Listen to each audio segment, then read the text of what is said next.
E aí, turma, tudo certo? Tranquilo? Vamos para a aulinha da semana, né? Dessa vez agora vamos fazer uma aula síncrona gravada para fechar o conteúdo do semestre, né? Chegamos na metade. Então passou rápido, né?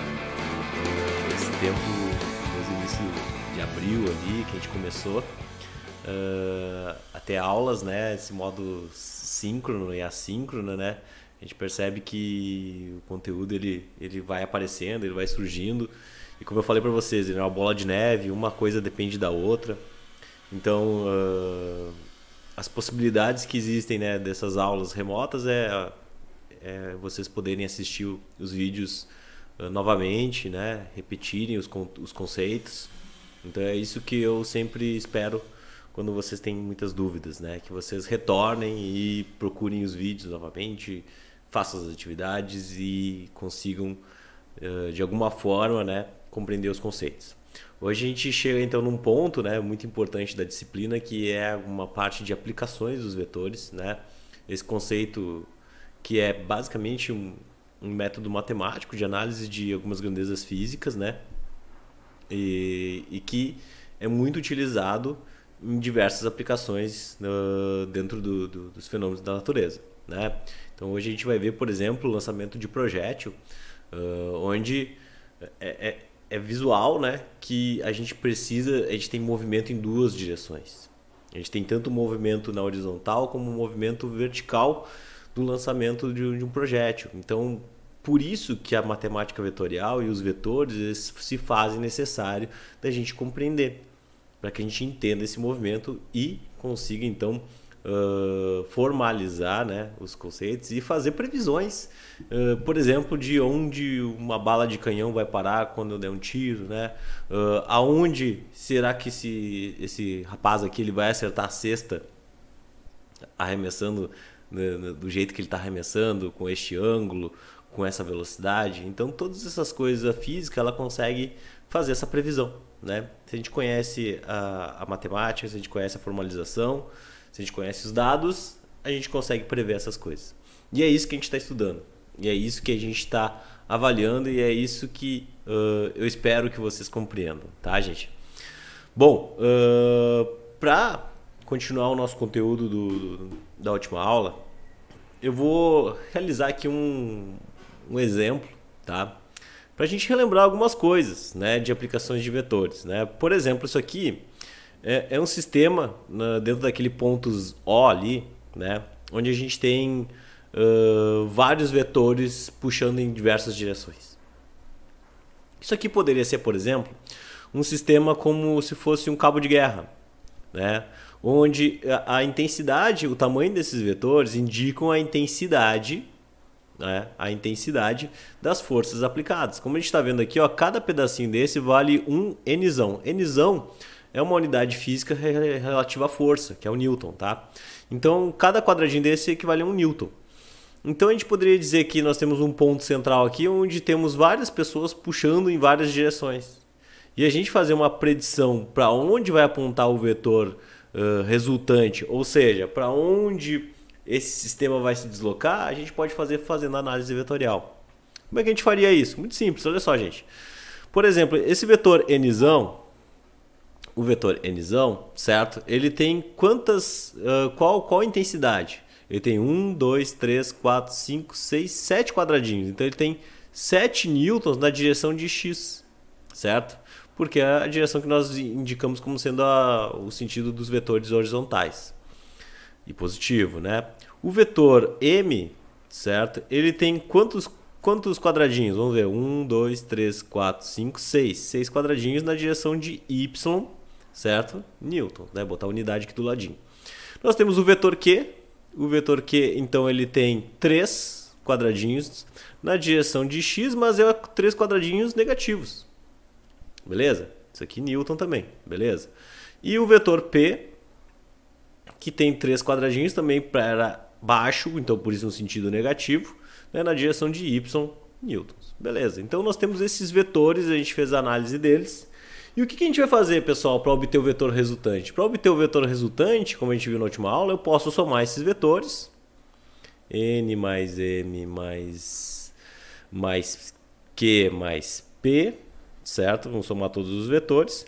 E quando a gente coloca isso no papel, a gente observa o quê? Que nós temos um vetor 7 na direção de x, nós temos um vetor mais 6 na direção de y, nós temos um vetor menos 3 na direção de x, e nós temos um vetor menos 3 na direção de y.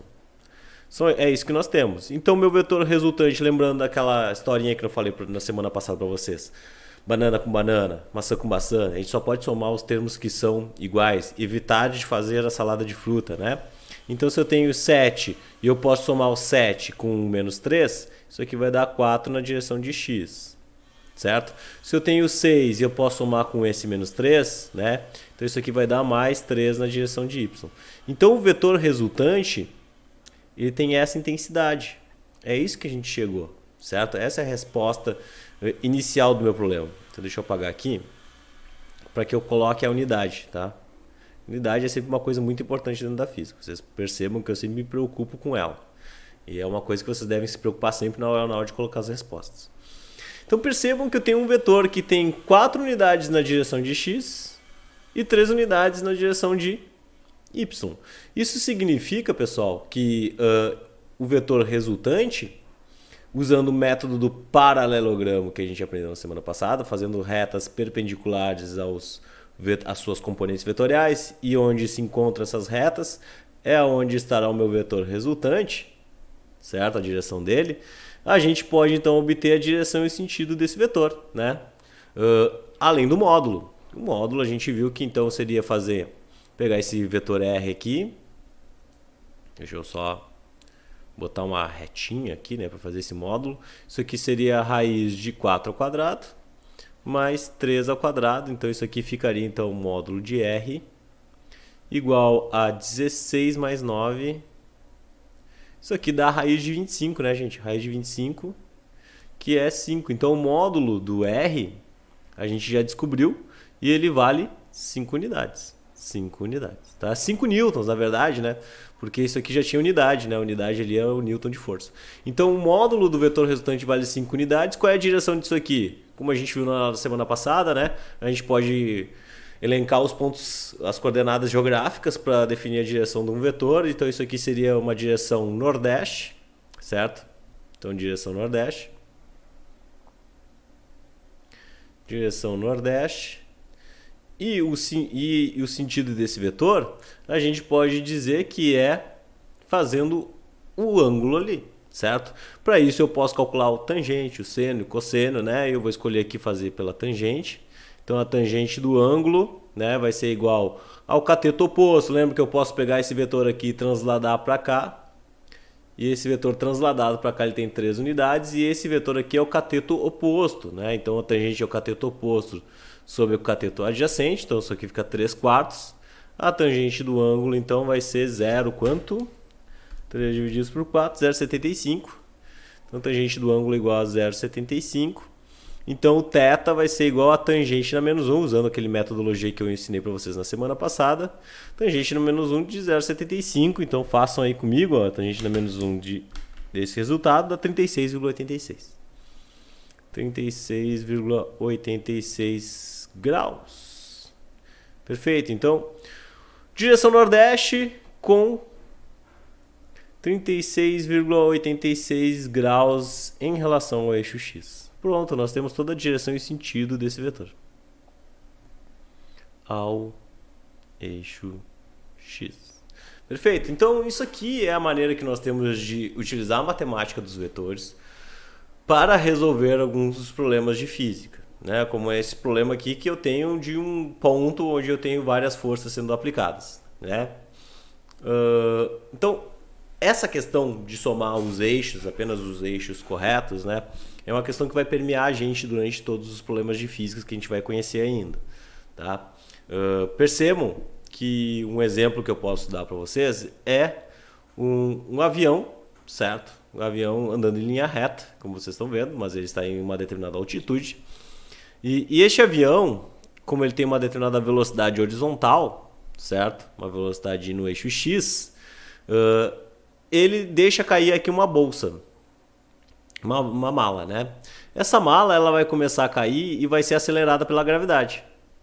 E como vocês sabem, Se há aceleração envolvida, há aumento da velocidade. Então essa mala que antes não tinha velocidade no eixo Y, ela passa a ter. E ela passa a ter uma combinação de velocidades. Porque ela continua tendo a velocidade no eixo X, mas agora ela vai ter também uma velocidade no eixo Y. E como vocês observam, né, o gatinho aqui que é o nosso observador, o gatinho ele está observando o movimento da mala e ele vê o movimento da velocidade resultante da combinação dessas duas velocidades. Perfeito? Então olha só, qual é a direção da velocidade da mala? Vai ser um vetor resultante nessa direção, que vai dar no final, né, uma parábola, né, como a gente pode observar. Beleza? Até que a mala caia. Então percebam que esses movimentos complexos aqui, com velocidades em direções de x e y, né, a gente consegue compreender e analisar eles, né, porque um movimento aqui, por exemplo, se essa velocidade em x aqui ela é constante, certo? Significa que eu tenho um movimento em MRU. Esse movimento em y aqui, ele é acelerado pela gravidade, então ele é um movimento em MRUV. Então a gente tem que aprender a distinguir que existem muitas vezes dentro do mesmo sistema, dentro do mesmo problema, movimentos que têm características de um tipo num eixo e características de outro tipo no outro eixo. Então é isso que a gente vai aprender a distinguir, certo? Utilizando as características dos vetores e também os conhecimentos que nós já temos sobre a cinemática, beleza? Essa figurinha aqui é só para representar para a gente, né, como é que ficariam movimentos de um observador aqui do avião, né? O observador do avião, como ele está também em MRU, ele não observa o movimento em X, ele vai observar apenas a mala caindo para baixo, né? É aquela historinha, tu tá no avião, tu derruba um objeto, né? Tu vai ver o objeto caindo para baixo. Tu não vai ver o movimento em X. Enquanto um observador que está ali fora, ele vai ver as duas coisas, né? Ele vai ver o movimento uma parábola caindo, tá? Então essa é só para dar essa ideia para vocês. Bom, gente, então pensando dessa forma, a gente já consegue resolver alguns problemas de física, certo? Porque olha só, nesse exercício aqui, nós temos então, objetivando a decolagem, o avião realiza a corrida na pista, alçando o voo, né? Com velocidade v, como a gente está vendo aqui, tá? De intensidade de 360 km por hora. Então esse avião está com uma velocidade nessa direção, certo? Formando um ângulo aqui, sei lá, com relação ao eixo X.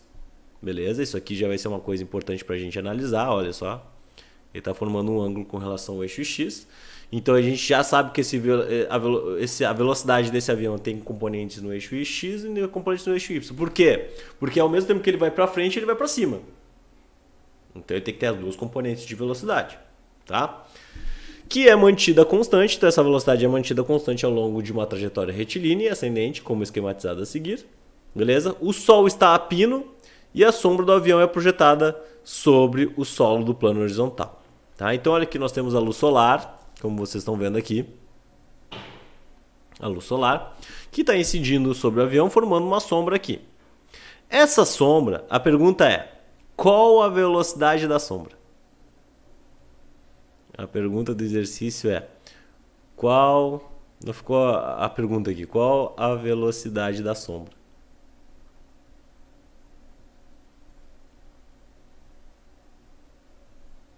Galera, para descobrir a velocidade da sombra é muito simples. A gente precisa descobrir qual é a velocidade horizontal deste avião. Certo? Então, para descobrir a velocidade horizontal dele, a gente tem que lembrar que este avião, então, ele está formando essa velocidade nesse sentido aqui, certo? E essa velocidade ela pode ser decomposta no eixo X e ela pode ser decomposta no eixo Y, porque como eu disse para vocês, esse avião anda para cima e anda para baixo, e anda para frente, né? Anda para frente e anda para cima. Então essa velocidade aqui, ela pode ser decomposta no eixo X e no eixo Y. A velocidade no eixo X é exatamente a velocidade que a sombra vai ter aqui embaixo. Beleza? Então o que a gente precisa? A gente precisa saber decompor o vetor para resolver esse problema. Se a gente souber decompor o vetor, eu tenho o resultado, porque a velocidade já é dada, né? Então olha só, a velocidade no eixo X, ela é se eu for desenhar aqui, vamos desenhar aqui do ladinho. caneta azul. Aqui nós temos a velocidade V, tá? A velocidade do eixo X está aqui embaixo, Vx. A do eixo Y eu posso transladar e formar o triângulo retângulo como vocês estão vendo aqui. E aqui está a velocidade do V, né? Que é o módulo dela, certo? O módulo do 360. Percebam que eu tenho o triângulo retângulo, como vocês bem viram, né? E se eu quero descobrir o valor da velocidade no eixo X, é um cateto adjacente, isso aqui vai dar uma relação de cosseno. Lembra que o cosseno é sempre relativo ao cateto adjacente de um triângulo retângulo. Então, se eu quero obter a componente que é formada pelo cateto adjacente, eu vou ter sempre então o módulo de V vezes o cosseno do ângulo. Perfeito? Então, se eu tenho o módulo do V e eu tenho o ângulo, eu consigo obter o valor da velocidade no eixo X, que é a velocidade da sombra, certo? Aí vocês vão me dizer, tá, professor, mas eu não tenho um ângulo, como é que eu faço isso? Bom, a gente vai ter que descobrir esse ângulo.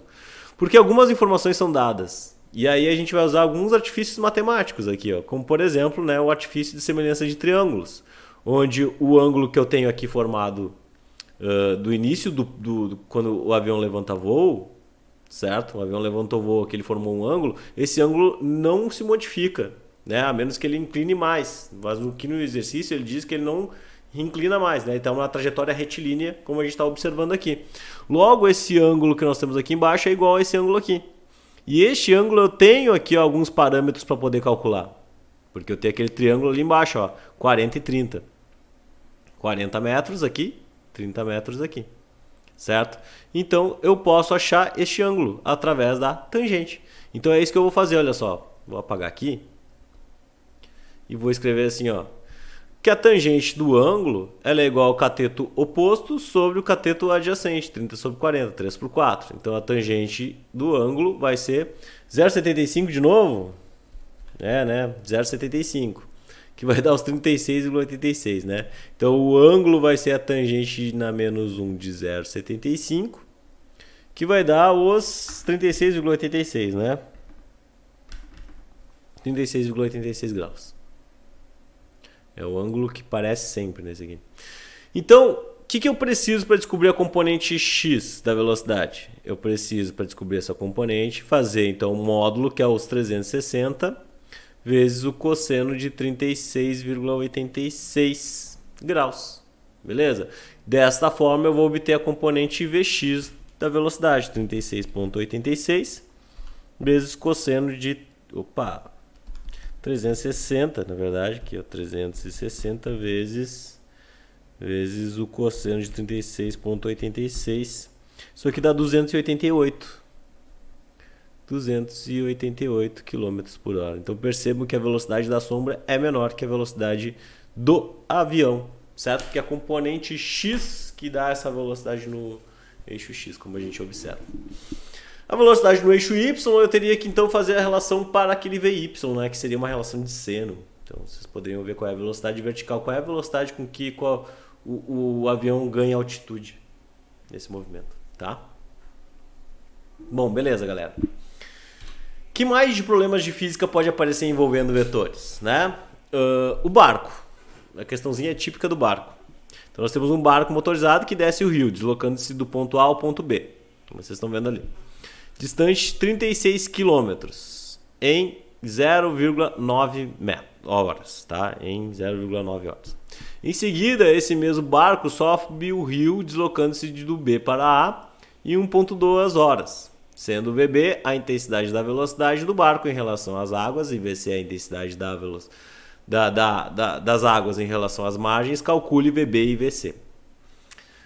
Bom, então nós temos a velocidade do barco e nós temos a velocidade do rio, porque o rio tem uma correnteza, né? E às vezes, como a gente está a favor da correnteza, a gente ganha essa velocidade. É como se eu pegasse então dois vetores e estivesse somando eles. Dois vetores que estão na mesma direção. Isso não vai envolver decomposição nem nada. Então esse aqui é um problema de física que a gente observa, que não vai envolver decomposição, certo? Mas ele vai ser um problema de vetores ainda. Porque nós temos vetores onde eles vão estar vetores se somando ou se subtraindo. Porque nessa primeira situação, nós temos aqui vetores que estão se somando, né? Olha só, se eu somar VB mais VC, né? Eu vou ter então o meu deslocamento, certo? Que é de 36 quilômetros a distância sobre o tempo da forma como foi envolvido, certo? Na segunda, o tempo 1 aqui no caso, né? A distância é sempre a mesma. Na segunda situação, eu vou ter a velocidade do barco menos a velocidade da correnteza. Porque agora estamos em sentidos opostos, né? Sentidos opostos. Isso aqui vai ter percorrido a mesma distância, só que agora num tempo 2. Então, essa aqui é o grande lance de resolver esse exercício, tá? Posso resolver sem mudar a unidade? Posso, mas eu tenho que ter ideia que isso aqui vai dar quilômetros por hora, tá? Pelas unidades que nós temos aqui, ó, quilômetros e horas. Então, dá para resolver do jeito que tá. Então, olha só. Vou fazer aqui, ó, VB mais VC, que vai ser igual, então, a distância de 36 sobre 0,9. E a parte aqui, VB menos VC, isso aqui vai ser igual a 36 sobre 1,2. Percebam que eu vou ter um problema com duas incógnitas. E um problema com duas incógnitas nós chamamos de sistemas de equação. Certo? Quando nós temos duas incógnitas, que é a velocidade B e a velocidade C, nós temos um problema de sistemas. Certo? Então, nós podemos resolver... Por que o professor fez distância sobre tempo? Pela definição de velocidade. Tá? Definição de velocidade é sobre distância e sobre tempo. Não se esqueçam disso. Só que, como nós temos duas velocidades sendo incrementadas aqui, duas velocidades sendo decrementadas, né, nós vamos considerar essas duas situações. Então, olha aqui, ó, na primeira situação, VB mais VC é igual a 36 sobre 9. 0,9. Isso aqui dá 40. E a segunda situação, VB menos VC, 36 sobre 1,2. E isso aqui dá 30. Então percebam a diferença que nós temos das duas situações. Como é que se resolve o sistema? Eu, professor, tenho uma maneira de resolver. Tá? Não sei se é a mesma maneira de vocês resolverem. Mas eu pego uma das equações, uma das primeiras aqui, e coloco um dos termos em evidência. Por exemplo, o VB. O VB colocado em evidência fica 40 menos VC. Porque o VC eu passei para o outro lado, então ele inverte sua operação, ele estava somando, ele passa para o outro lado subtraindo. E aonde aparecer VB, eu vou substituir por esse valor, 40 menos VC. E ver o que acontece. Então olha só, fazendo aqui em cima, ó, em vermelho. O VB é 40 menos VC que é igual a 30. Certo? Então nós ficamos com 2VC, 30, e esse 40 passa para o outro lado, fica menos 40. Então a gente fica com menos 2VC, que é igual a menos 10. Tem um negativo nos dois lados, eu posso então excluir esse negativo, multiplicando tudo por menos 1, certo? Então a velocidade da correnteza fica 10 sobre 2, que é igual a 5 km por hora. Lembrando que nós estamos aqui trabalhando em km por hora por causa das unidades que nós começamos a avaliar desde o início. Tá? Sabendo então que a velocidade VC é 5 km por hora, qual a velocidade VB? Vai ser então 40 menos 5, porque eu pego esse resultado aqui e jogo aqui.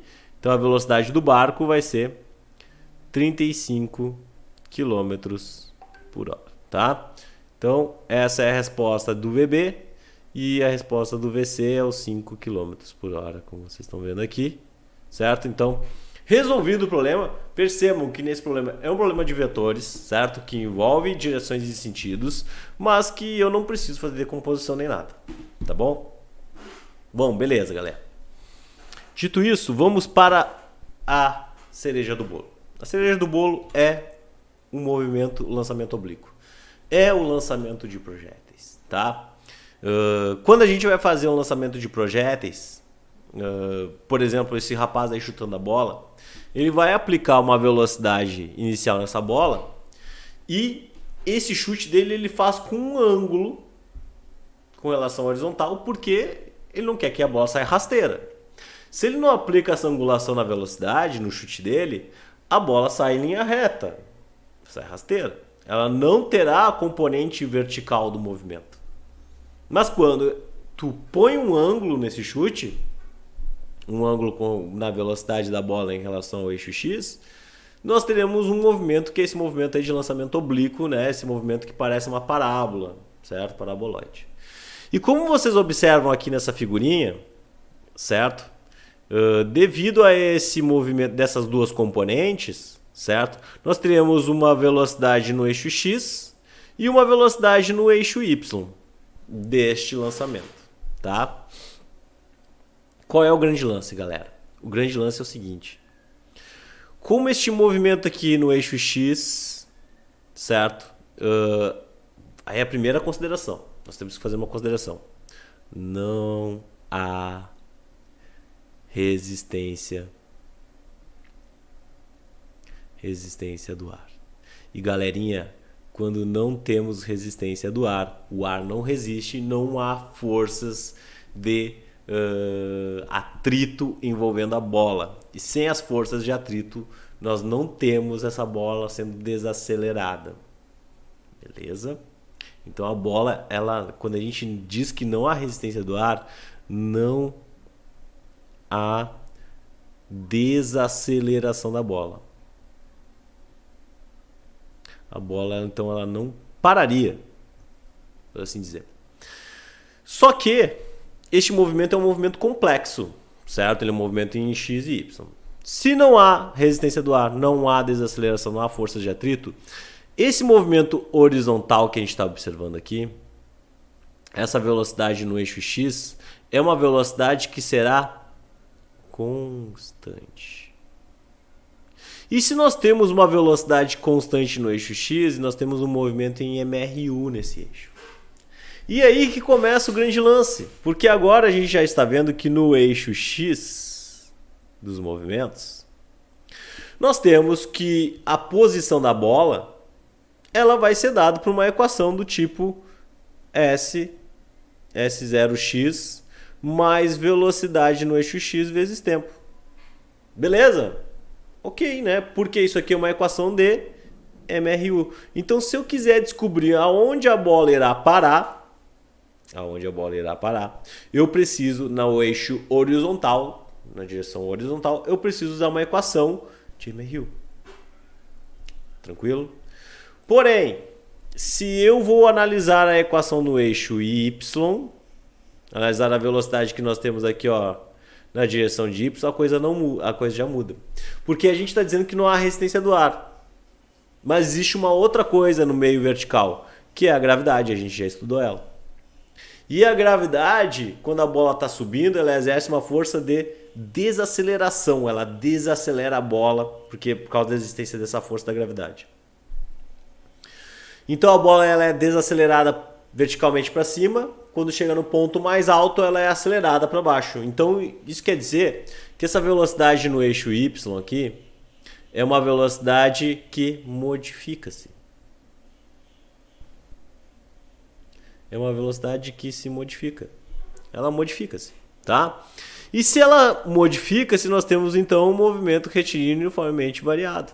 Então, se eu quiser descobrir como é que definir o movimento no eixo Y, eu vou ter as equações de movimento uniformemente variado, tá? Com a gravidade agindo. Aí aqui é mais ou menos, porque vocês sabem que se a bola está subindo é de um jeito, se a bola está descendo é de outro. Se a bola está subindo, nós temos um sinal negativo, por causa que nós estamos desacelerando a bola. Se a bola está caindo, aí ela está sendo acelerada e vai ter um sinal de mais, né? Isso aqui a gente viu lá quando nós estamos falando em gravidade. Então aqui, ó, no eixo Y nós teremos um movimento em MRUV. Beleza, galera. Ok, onde S e Y são as posições verticais e SX são as posições horizontais. O que acontece? Quando a gente vai resolver um problema com lançamento de projétil, a gente precisa de vínculos. Porque muitas vezes a gente não tem uma das informações, né? Que é, sei lá, a posição onde a bola vai parar e tal. Daí a gente precisa vincular essas equações. Tanto a equação no eixo Y como a equação no eixo X. Eu preciso tornar elas partes do mesmo sistema. Porque elas já são, né? É a bola. O movimento é a bola. Por isso que a gente faz, então, a gente tenta buscar os vínculos.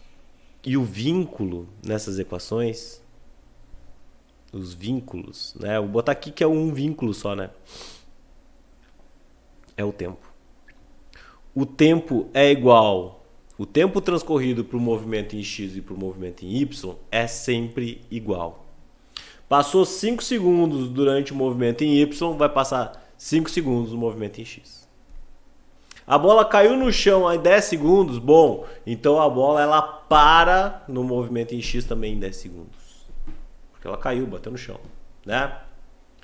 Então esses são os detalhes. Quais são os detalhes também? As decomposições vetoriais aqui para obter as componentes das velocidades Vx e Vy, que nem a gente fez ali no caso do avião, tá? Galerinha, mais alguns detalhes, tá? Olha só. A bola foi lançada. Lançando a bola aqui com velocidade. O que acontece? Nesse segundo caso aqui, a velocidade em x, como a gente viu, ela não muda.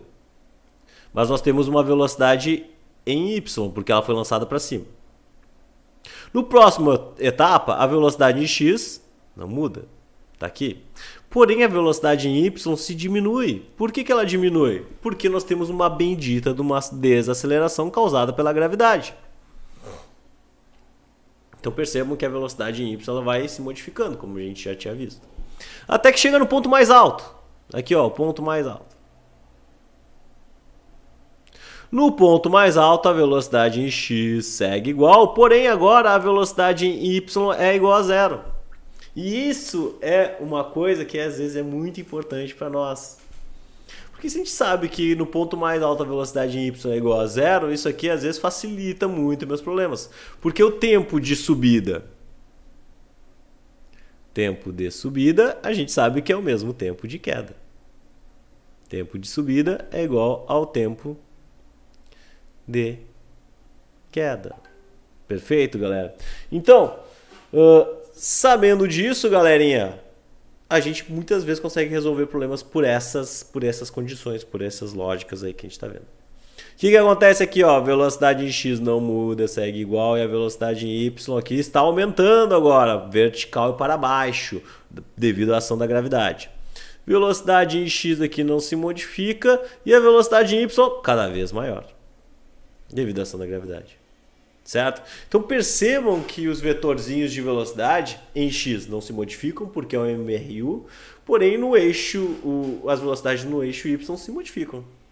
Certo? As velocidades se modificam como a gente está observando aqui, chegando a valores de zero e valores negativos ali, como vocês estão vendo, de velocidade. Isso são coisas que a gente precisa considerar dentro do movimento. Tá? E é isso que eu vou chamar a atenção de vocês quando eu estiver resolvendo os exercícios. Esse aqui, ó, são tipos de lançamento oblíquos, tá? Lançamentos realizados com velocidades iguais. Velocidades iniciais iguais.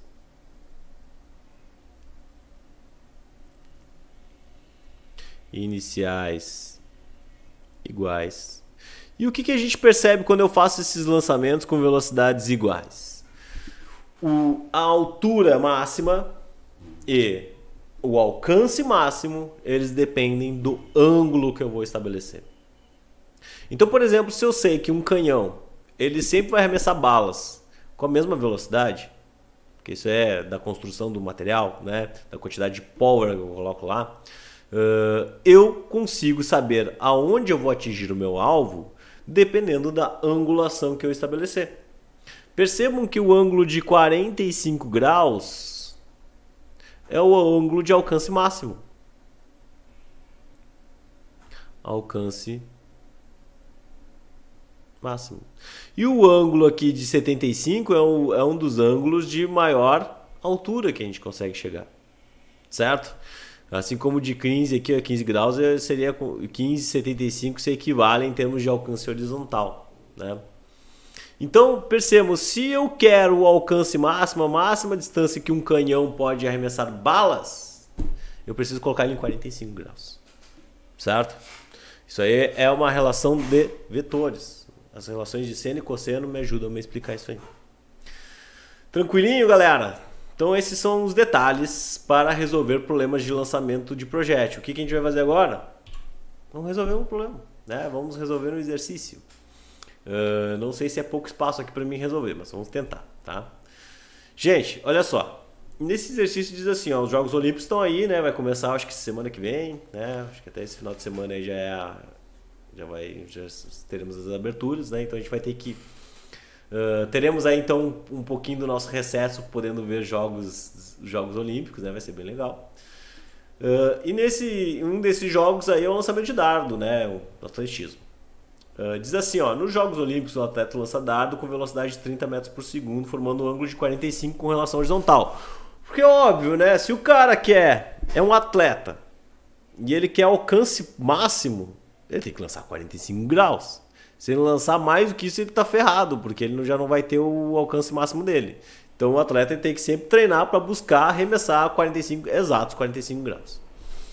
Então aqui, ó, se ele arremessar a 30 metros por segundo, formando um ângulo de 45 graus, certo? Beleza.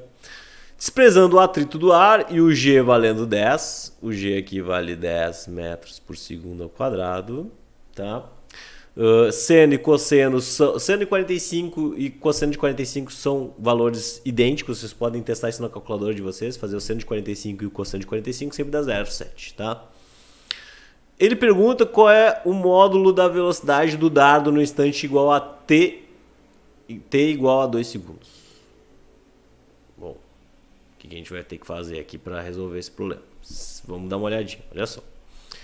Primeiro, que a velocidade em x nunca se modifica. A velocidade em x é constante. Então isso aqui já nos facilita bastante a coisa, né? Se eu quero saber a velocidade em x, é só analisar a decomposição vetorial. Eu já tenho o valor da velocidade, então eu posso achar aqui a velocidade em x, e aí eu tenho que achar a velocidade em y. E esses 30 metros por segundo é a velocidade inicial, tá? Mas a gente sabe, a gente estudou vetores, né? Estudou lançamento oblíquo, que a velocidade em x não se modifica. E eu sei que a velocidade em x está fazendo um cateto adjacente ali, né? Olha só a carinha do triângulo retângulo aqui, ó. Bonitão, né? E eu sei que ela está fazendo um cateto adjacente, então se é cateto adjacente é módulo de V cosseno. Então a velocidade em x ela vai valer 30 cosseno de 45, certo? Então quanto é que vale a velocidade em x? 30 vezes cosseno de 45, 30 vezes cosseno de 45. Isso aqui é igual a 21,21. 21,21 metros por segundo. Para descobrir a velocidade em y depois de 2 segundos, galera, aí a coisa muda um pouquinho de situação. Eu posso descobrir a velocidade inicial em y, que vai ser uma relação de decomposição dos vetores. Só que agora, como o vetor vy aqui, ó, eu vou transladar para cá e ele vai ser um cateto oposto, né? Eu já sei que a relação é de seno. Então, ó, a velocidade inicial no eixo y vai ser os 30 vezes o seno de 45. Então a velocidade inicial vai ser 30. Já vamos escrever o resultado aqui, né? 30 vezes seno de 45. 30 vezes seno de 45. Isso aqui dá 21,21 também. Coisa linda. Porque, obviamente, né, os seno e o cosseno são iguais. Então a gente já sabe o valor de Vy. Só que a velocidade em y se modifica. Porque a bola está subindo, certo? E a bola está subindo e ela vai perder velocidade. O dardo, né, está perdendo velocidade. Então, galera, o que acontece? Eu vou ter que usar as equações de MR e UV para saber como é que é a velocidade depois de 2 segundos. A velocidade depois de 2 segundos, como é que fica V0Y? Como é que fica VY depois de 2 segundos? Certo? E aí eu vou usar a equação da velocidade, que vai dizer assim, ó, VY vai ser igual a V0Y, né, menos G vezes T. Equação do movimento vertical, certo? Então como é que fica? VY vai ser igual a 21,21 menos 10 vezes 2 segundos. Então VY vai ser igual a 21,21 menos 20. Opa, 1,21. 1,21 metros por segundo. Então a velocidade em y é 1,21. Como é que fica essa história aqui? Então nós temos uma velocidade pico-ruxa em y, certo? E nós temos uma baita velocidade em vx, certo? A velocidade de y está quase se extinguindo aqui. Se eu for calcular o módulo disso, né, vai dar uma nessa direção mais ou menos aqui. Então o módulo de v, nesse caso, vai ser então o 21,21 ao quadrado mais 1,21 ao quadrado. Beleza? Então o módulo de V, o módulo de V vai ser igual a 21,21 ao quadrado mais 1,21 ao quadrado. Vou fazer aqui juntinho. Isso aqui dá 400, raiz de 400. Já estou fazendo direto, tá, gente? Raiz de 451. 451,32. Extrai a raiz dessa criança. Extrai a raiz aí. Isso aqui dá 21,24.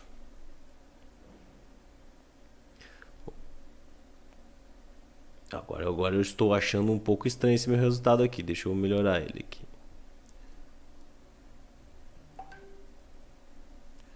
E agora eu não consigo apagar. 21,21, tentar assim mesmo.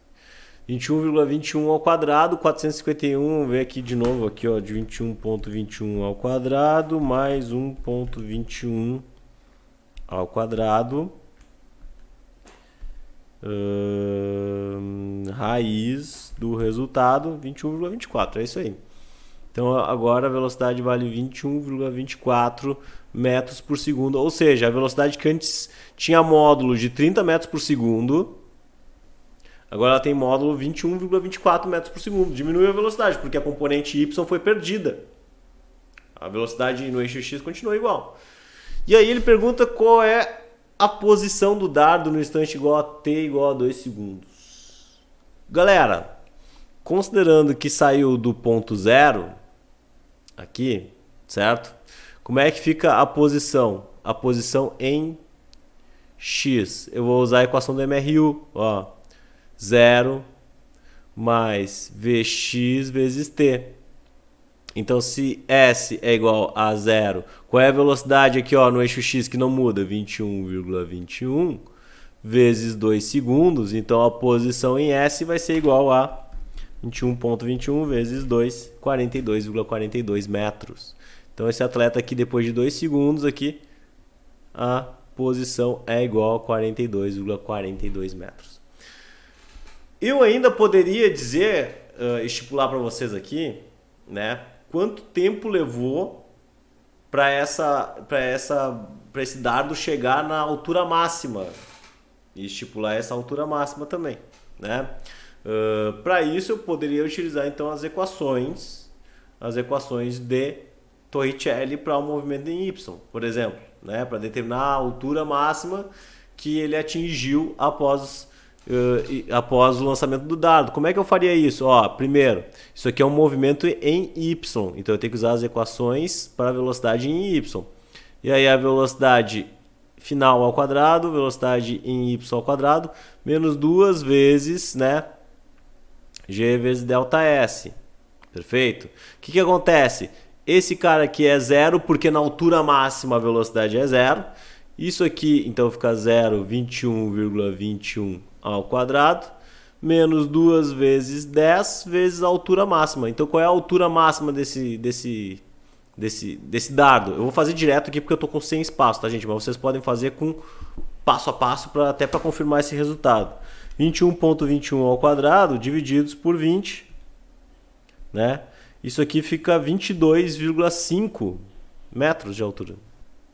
22,5 metros de altura. Então a altura máxima que esse dardo atingiu foi 22,5 metros, considerando todas essas etapas. Então percebam que no lançamento de projéteis, né, as grandezas físicas a gente precisa tomar cuidado no que nós estamos analisando, certo? E nesse caso aqui, ó, a posição no horizonte, né, a posição, o alcance é a posição em x. Então nós temos que usar os dados para a posição em x e o MRU. Se eu vou analisar qualquer parte do movimento vertical, por exemplo, lá qual é a altura máxima que esse dardo atingiu, eu tenho que usar os dados do movimento em y, os dados da velocidade em y e usar os dados das equações do movimento retilíneo uniformemente variado, tá? Então é dessa forma que a gente resolve os problemas, gente, tá? O que vamos fazer agora? Aqui tem algumas atividades, certo? Bem parecida com o que eu fiz hoje inicialmente da aula, percebam. Tem um exercício de barquinho aqui, só que agora é diferente o exercício do barquinho, porque agora nós temos a velocidade do barquinho para cá e a velocidade de arrasto da água tá para direita. Então o barquinho tá indo para cima, mas tem um negócio puxando ele para direita aqui, ó.